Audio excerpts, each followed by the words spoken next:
David Zublick here with your Dark Outpost morning update.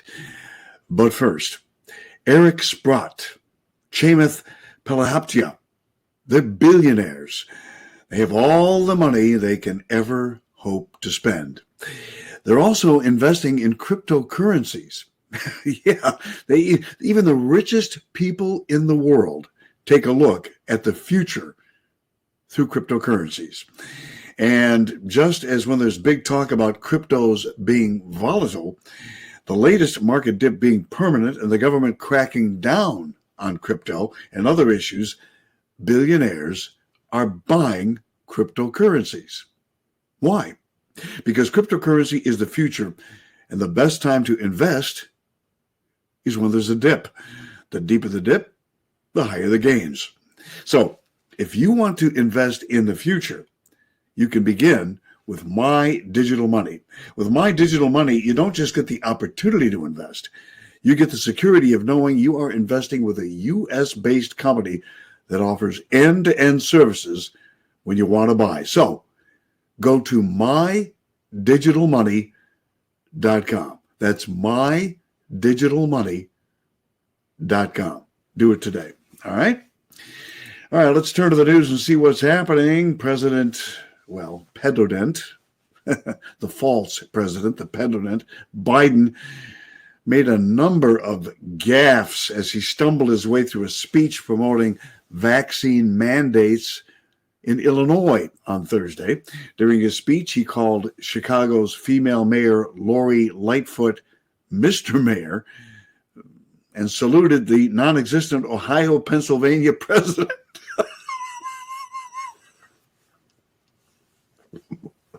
Oh my God. Biden touched down in Chicago on Thursday for a speech promoting his administration's recently announced vaccine mandate for private companies, which would force employers to require their workers to either be vaccinated against COVID-19 or to submit to regular testing. The speech, during which he linked his aggressive mandates to rising vaccination rates, took place at a construction site run by a company already implementing Biden's proposed vaccine requirement and owned by a Democratic megadonor. Biden, however, got off to a shaky start, thanking Mr. Mayor Lori Lightfoot, who is actually a woman. But I question that. Maybe this is one of Biden's coherent moments. I don't know. Running through the list of local politicians to thank, Biden then hit another snag, paying tributes to the Ohio, Pennsylvania, I'm from Pennsylvania, the Illinois president, Don Harmon, referring to the president of the Illinois State Senate. A few more names tripped Biden up, with the president, Robert Reiter, receiving a shout out. Biden also seemed to confuse his TV with his phone during one anecdote. He said, "Last night I was on television, I was on the telephone."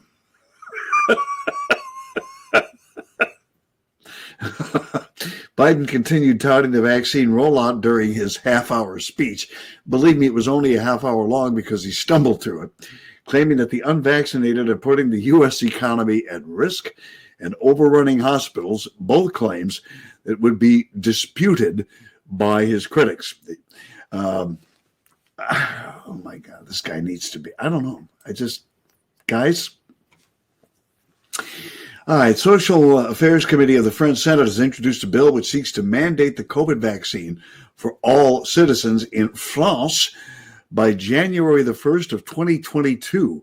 If the mandate is passed, this would make France the first country in the world to make the jabs compulsory for all citizens. It will then, no doubt, only be a matter of time before other countries in the world follow suit. I'm hearing some very disturbing things about the vaccine mandate in France, including the fact that if you fail to comply, they can take your home. That's right.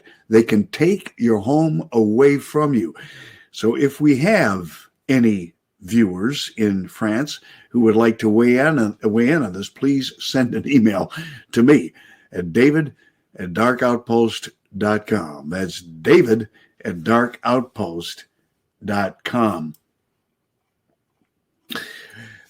A U.S. intelligence agency threatened to harm top executives at Facebook if they didn't ban particular conservative users from their platforms, according to a new report. Eric Finman, the man behind the Freedom Phone, claims that many top executives within big tech are actually against censorship. The reason, he says, is that censorship is so rampant on these platforms is because the U.S. government is forcing them to censor users. Yeah, I'm sure there's a lot of pressure, but don't tell me Zuckerputz is not doing a lot of this on his own. A Freedom First Network reports during this episode of the Jeff Dornick Show, Eric shared that a friend of his who is an executive at Facebook told him that intelligence agencies would email Facebook demanding that they ban particular conservatives, and if they didn't, those agencies would, quote unquote, come after you. According to this account, our own government is threatening private companies in order to restrict free speech, which is a violation of the United States Constitution.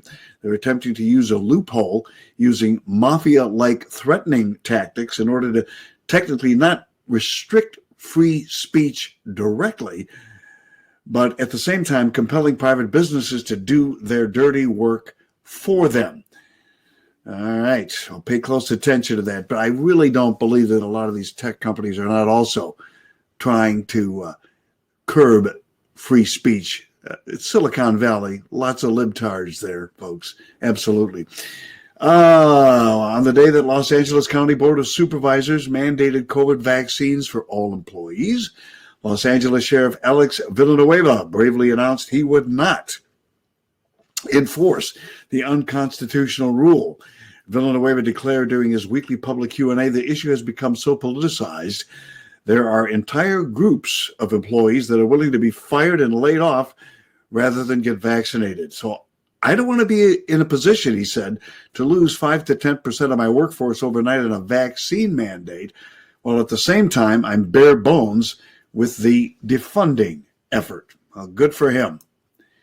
And at the same time, New York State's largest healthcare provider confirmed Monday that it had fired 1,400 employees who had not complied with the COVID vaccination mandate. Healthcare workers in New York were ordered to get the vaccines by Democrat Governor Kathy Hochul, who warned that if they refused, they would be replaced.